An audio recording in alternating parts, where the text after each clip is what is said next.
The Southern Nevada Water Authority is moving ahead with plans to import water to our valley from underground aquifers in rural parts of Nevada. But is the plan still workable after years of court battles over the environmental impact of a giant pipeline? Now, the I-Team's Glenn Meek joins us now with our continuing look at the use of public lands in Nevada and how the pipeline project figures in. Well, for one thing, this pipeline would cross about 300 miles of public land, and it requires federal approval.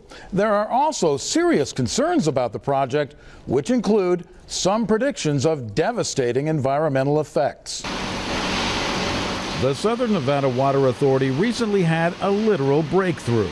The tunnel boring machine, after excavating 3 miles under Lake Mead and over the past 3 years, encountered and began penetrating the intake structure, which has been patiently waiting on the bottom of Lake Mead. But amid cheers about progress on a third intake to draw water from Lake Mead, the Water Authority took action with much less fanfare on another multi-billion-dollar project. The board decided to move forward with a plan to build a 300-mile-long pipeline to pump water here from underground sources in rural Nevada. The water of the state of Nevada belongs to the people of the state of Nevada, and 7 out of every 10 of those people live here in the Las Vegas Valley.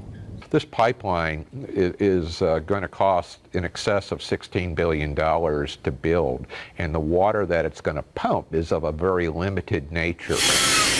And the reason that you're pumping it is really to sustain unsustainable growth in the Las Vegas Valley. It just doesn't make sense. Critics of the pipeline say sucking water out of rural aquifers will dry up streams and wells vital to wildlife and agriculture. The water level will be 200 feet down, in excess of 200 feet down.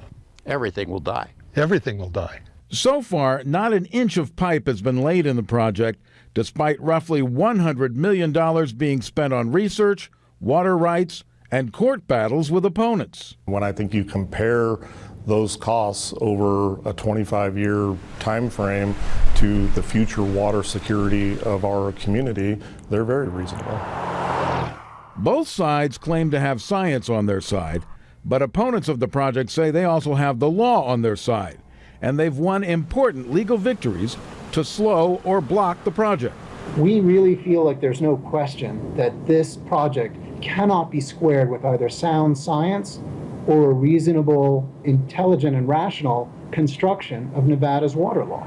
So, with legal costs rising and alternatives like desalting ocean water becoming more feasible, is it likely the pipeline will ever actually be built? It's never going to be built from a number of reasons. The impact on the environment and on the rural communities is one, but even more, it doesn't make economic sense. We don't know exactly when or if we will need the project, but the community wants us to maintain it as an option with other long-term options like ocean desalination, and that's what we're going to do per our board's direction. Now, the first applications for this project were actually filed back in 1989, but it could be many more years before courts resolve the disputes involving the pipeline.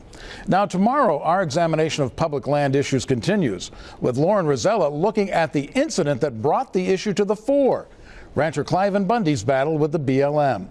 Then the I-Team will dig into different aspects of managing public lands, from grazing and mining to energy development and endangered species, to determine whether more should be given back to Nevada in a 1-hour special. Rebellion on the Range airs Sunday at 6 p.m.